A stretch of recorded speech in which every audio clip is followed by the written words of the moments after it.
자, 그래서 이제 1,000원이 된다예요. 이 계산을 막 해요, 수학적으로 이렇게.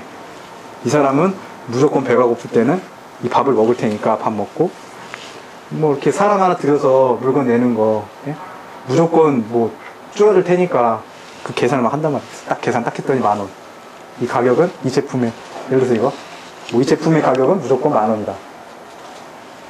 예외가 없어요. 그리고 그렇게 얘기를 하는 거예요. 이 제품은 이 가격 10,000원이다. 10,000원이 될 수밖에 없다. 경제학자들은 그렇게 얘기를 하는 거예요. 그럼 이제 막 그 사회에서 경제나 이런 분야에 종사하시는 분들이 가서 묻겠죠. 이 가격은, 이거는 10,000원이다 무조건. 얘기를 할 거 아니에요, 경제학자들. 근데 가서 10,000원이라고 생각하고 10,000원에 팔아가요. 근데 그게 아니거든요. 안 팔리고 막 그래요. 10,000원이면 다 팔린다고 했는데, 10,000원이면 다 사간다고 했는데, 근데 안 그런 거예요. 예외가 있잖아요. 아까 살펴봤잖아요.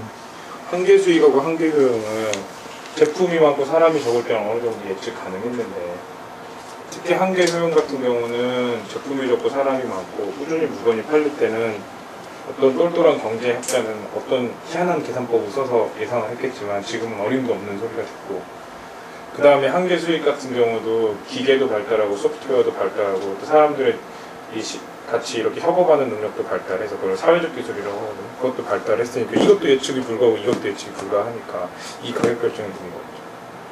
그래서 어떻게 보면 이거를 정말 알 수 있는 사람이 있다면은 이게 이론이 맞는데, 이거 있잖아요. 옛날에 X, Y, Z인데 식이 하나면 못 푸는 거면 식이 3개면 풀리는데, 연립방 정식에서.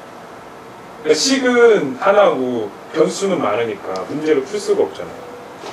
근데 이게 딱 그거예요. 이 식은 2개인데 어떤 거에서도 완벽한 답이 하나도 없어요. 그럼 어떻게 해야 되냐, 우리는 시나리오. 우리가 시나리오를 만드는 거예요. 시나리오 경영을 해야겠죠. 예측을. 답이 없을 때는 예상을 해야 되잖아요. 그 예측하는 능력을 기르게 되겠죠. 그 예측을 하려면은, 우리가 어떤 걸 예측을 하려면 여러 가지 가능성에서 예측을 하는 게 좋잖아요. 근데 우리가 어떤 답이 있다라고 생각을 하면 그 예측할 수 있는 범위가 줄어들고, 그렇다 보니까 이렇게 답이 있다고 생각하고 자꾸 예측을 하다 보니까 그게 행동경제학에서는 그게 나오거든요. 이 이론을 깨는 거. 그 식당이 너무 잘 되는 식당이 있대요. 거기는 좌석이 100회인데 항상 500명씩 몰려서 오는 거예요. 그래서 사람들이 생각을 하는 거죠. 낮에 갈까? 비 오는 날에 갈까? 맑은 날에 갈까? 그러니까 사람들이 막 생각을 한 거예요. 낮에는 사람이 많을 테니까 비 오는 날에 가자. 근데 비 오는 날에 밀리고 낮에는 안 밀리고 이게 막 왔다 갔다 할 거 아니에요. 그래서 이런 것도 자체가 이제 좀 의미가 없어지게 되는 거죠.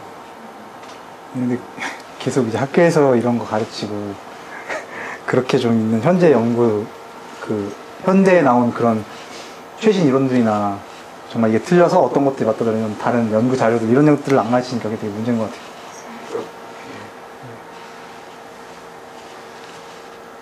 그래서 이제 구체적으로 이제 이런 단계에서 사람들이 이제, 그러니까 한 사람 한 사람은 이런데 개개인들이 이럴 텐데 이게 모이면은 되게 많은 사람들이 소비를 하게 될 거고 또 많은 사람들이 또 생산할 거 아니에요. 그런 경우에 이제 이렇게 가정을 하고 보니까 딱 가격 1,000원이면 1,000원으로만 변하지 않게 된다는 거. 좋은 얘기죠. 근데 이게 틀리니까. 틀리니까요. 사람이 합리적이라면 전부 다 성공을 했죠. 그렇죠? 오늘 공부할래, 드라마 볼래 해서 사람이 합리적이면 무조건 공부를 할 거 아니에요. 절대 안 그러잖아요. 대부분 사람들이 그걸로 보자면 합리적이진 않잖아요. 밥을 먹는 거랑 예를 들어서 우리가 자기 개발을 하는 돈이 있어요. 그러면은 밥을 조금 먹으면, 밥을 싸게 먹으면 자기 개발할 수 있는 돈이 많잖아요. 합리적인 사람은 어떻게 하겠어요? 자기 개발을 해서 그 돈으로 더 많은 돈을 벌겠죠. 하지만 그렇게 합리적인 사람이 없죠. 없는데 자꾸 있다고 깎아 올리니까. 그렇죠? 옛날엔 재화가 좋고 아무것도 없을 때 내가 정말 만약에 돈이 5,000원밖에 없어요. 너무 가진 돈이 조금이면 사람이 합리적일 수밖에 없어요. 왜냐면 합리적이 아니라 굶어주니까. 하지만 돈이 많고 어느 정도 부가 많아질 때는 합리적일 필요가 없죠. 내가 돈이 많은데.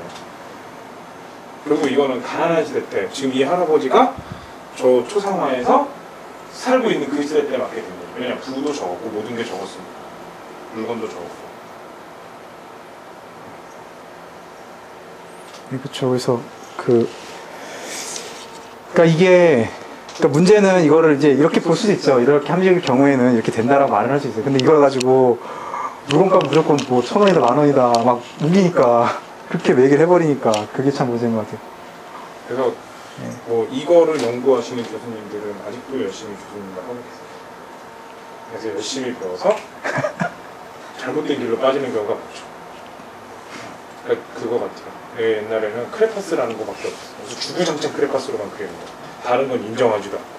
그러니까 크레파스의 왕이 된 거예요. 크레파스의 왕. 근데 요새 크레파스 잘 안 쓰죠. 그게 문제예요. 크레파스로. 근데 뒤에는 더 황당한 가정들이 나와요. 그러니까 왜 자꾸 이런 이상한 가정들이 생기냐면 처음에 어떤 가정을 만들었는데 이게 틀린 거야. 어? 자, 앞으로 가는 게 틀리대. 그러면은 뒤로도 갈 수 있다. 이제 방향 하나를 찍는 건데 북쪽으로 사람이 가다 보니까 처음엔 대부분 북쪽으로 가는 거야. 그래서 사람은 무조건 북쪽으로 간다. 했는데 어떤 놈이 서쪽으로 가네? 그러면 사람은 북쪽으로 갈 수도 있고 서쪽으로 갈 수도 있다. 또 어떤 애는 동쪽으로 가네? 그럼 사람은 북쪽으로 가는 법칙 하나 서쪽으로 가는 법칙은 가끔 동쪽으로 간다. 그 다음에 사람은 또 남쪽으로도 가네? 그러면 남쪽으로 가는 법칙도 또 만들고. 그럼 도대체 법칙이 무슨 의미가? 보면은 경영학이 지날 때마다 계속 그거 갖다 붙여요. 왜냐? 옛날에는 대부분 북쪽으로 가면 북쪽으로 안 가는 거 얼마 안 됐으니까. 변수도 쉬우니까 돈도 없고 막 이러니까 쉬우니까. 그러다가 막 세상이 복잡해지고 사람도 많아지고 선택할 수 있는 게 많아지니까 서쪽도 가고 동쪽도 가고 남쪽도 가거든요. 그때 얘기했던 그 인플레이션, 돈 많이 찍어내면 갑자기 돈들이 많이 올라와서 물가가 비싸지겠다. 그렇죠. 그리고 돈을 적게 찍어내면 당연히 이제 물가가 이렇게 떨어지겠다. 물가가 이제 올라가겠다. 떨어지는구나. 떨어지겠다. 돈이 없으니까. 네, 그렇죠. 돈이 없으니까 떨어지죠. 그런 줄 알았는데, 찍어내는데도 물가가 떨어지네? 찍어내는데 물가가 떨어지는 건 또 무슨 원리 하나. 또 그런 다음에 안 찍어내는데 올라가네? 그것도 원리 하나. 그럼 뭐 세상에 있는 거 다 있는 거잖아. 그게 무슨 법칙이 이렇게 될까요? 왜냐면 얘네 시대 때는 무역했던 사람이 없어가지고. 물가가 그렇게 올랐는데 중국에서 싼 거 가져올 줄 몰랐거든요. 그런 식으로 해서 이제 말도 안 되게 됐어요, 이게.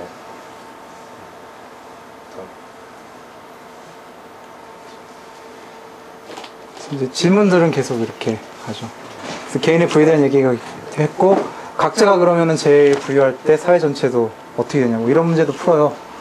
이런 거에 대해서 이제 그렇죠. 이분은 그거를 또 이제 앞에 가정 같은 거를 갖고 또 이런 얘기 하셨어요. 일단은 결론은 최대부가 되는 건 아니래요. 그래서 그러니까는 서로 거래를 막 하는데 손해가 나요. 네? 그러면 거래를 안 하겠죠. 손해가 나니까. 근데 손해가 안 나요. 서로 거래가 손해 안 나는데 나는 오히려 이익이 돼요. 그럼 거래를 하겠죠. 그렇죠? 그렇게 해서 계속 서로 거래를 계속 하다가 나중에 서로 거래를 하면 절대 이익이 안 나는 거예요. 손해만 나는 거예요. 그런 상황에 절대 거래를 안 하겠죠. 그런 경우에는 전체적으로 균형이다. 그러니까 이것도 말장난인 게 이쪽에서 이익 나고 이쪽에서 이익이 나면 손해보는 데가 없기 때문에 똑같을 거 아니에요. 사실 그 말이죠. 다 말 장난이라고 보면 되는데 여기 경영학의 대가는 교수님이 되는 거예요. 이렇게 했는데 조금 사회적 이익이 좀 나는 것 같다. 날 수도 있고 안 날 수도 있다. 이런 거 가지고 밤새도록 싸우고